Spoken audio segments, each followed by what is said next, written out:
Hello guys! Hello Cancer! Welcome dito sa aking channel, Cancer. Alamin natin kung anong messages, vibration, Dubai energy para sa inyong lahat. Ito ay general reading, so pwede kang makaresonate.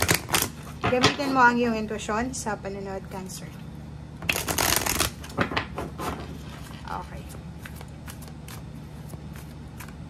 Alamin natin kung ano ang messages, vibration, gabay, energy para sa lahat ng Cancer.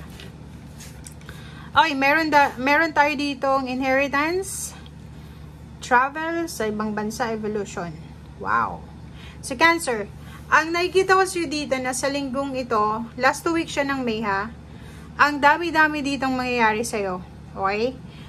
Yun na nga, may stability, like may mababalitaan ka na ng anak na, nabuntis, or may mga magba-birthday, 60th birthday, first birthday, or kano pa man.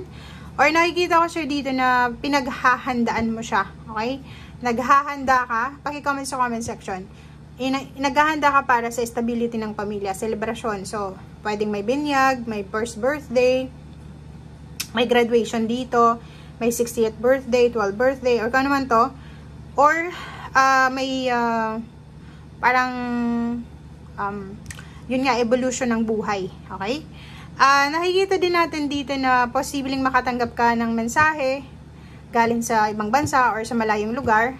Or yung iba sa inyo dyan is medyo nakafocus sa paghahanap ng trabaho sa ibang bansa. Parang mas gusto mong magtrabaho sa ibang bansa. Or parang nakikita ko siya dito, nagkaka-interest ka na maghanap buhay maliban sa ginagawa mo sa ngayon. Mga additional income siya. Okay? Paki-comment sa comment section if resonated ka dito. Yung iba din naghihintay ng parang ano siya, visa, contract signing, or kano pa man. And inheritance, meron tayo ditong posibleng good news na to. Pwedeng may hinihintay kang inheritance, yung bangko tumawag na sa'yo, pwedeng dumating na yung pera, pwede mo nang i-withdraw or ano pa man. So, paki-comment sa comment section guys if ito ay resonated sa'yo.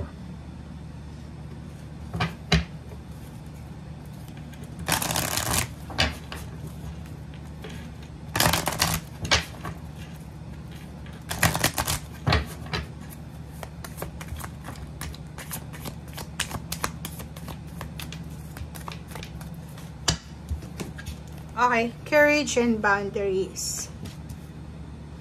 So, nakikita natin dito, Cancer, na posibleng relationship to, pero kung iisipin, money siya. Ang card na to is para sa money. Sinasabi ng baraha sa'yo dito na marami siguro may pera ka, or may hawak kang lump sum, or any amount of money. Ang nakikita ko sa'yo dito, posibleng mamroblema ka sa weekend na, anong weekend ba yun? 25,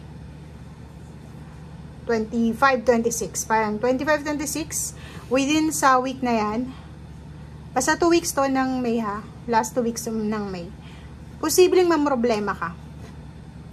Mamroblema ka bakit? Kasi, maraming umuutang sa'yo or maraming tao na humihingi ng pabor sa'yo. So, kailangan mong maging malakas, maging confident, maging courageous, maging strong, maging brave na i-reject, 'di ba? Maglagay ng boundaries. Kasi kahit sabihin na ang dami mong savings, ang dami mong pera, lump sum, or kung ano pa man, hindi lahat ng taong humihingi sa'yo ng pabor financially ay mapagbibigyan mo yan. So, kailangan maglagay ng ultimatum, ng boundary sa paligid mo. Okay? Next card is, kung may mga wishes ka, make sure na yung mga wishes ay positibo. Okay? Huwag tayo mag-wish ng masama laban sa kapwa para hindi yun bumalik sa atin as a boomerang. Okay?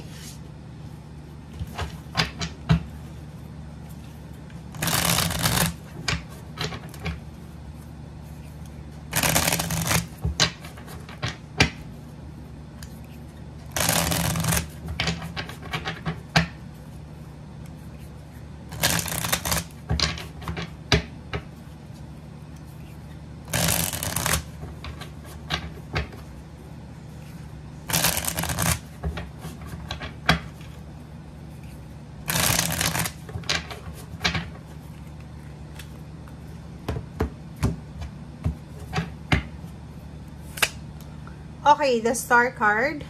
Cancer. Wow. Ang galing.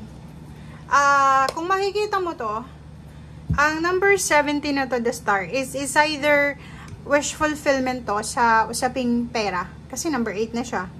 And then dito naman, relationship. So, ang nakikita ko sir dito, sobra-sobra kang workaholic. Sobra mong tinatrabaho yung pera and then relationship mo. 'Di ba? Ang ini-aim mo sa buhay is perfection.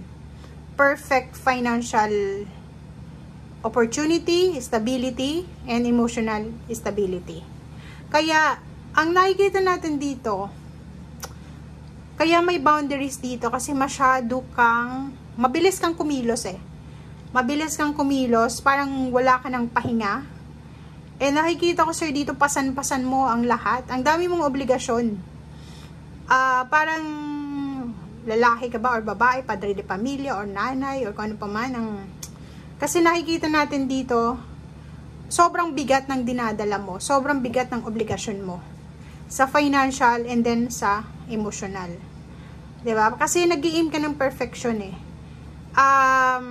Kung ako lang sa'yo, kasi may boundaries dito, sinasabi na make sure na may balance ka. May time ka para sa sarili mo, may time ka para sa trabaho, may time ka para sa pamilya.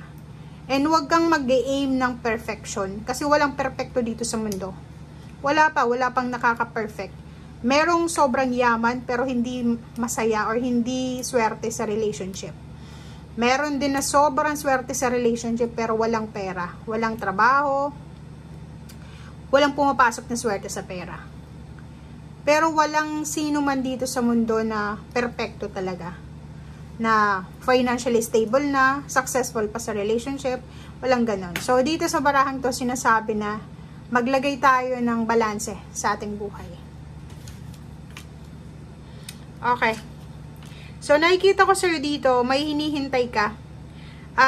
Naghihintay ka, yun, diba? Naghihintay ka ng balanse talaga eh. Hinihintay mo, pwedeng naghihintay ka dito ng decision making.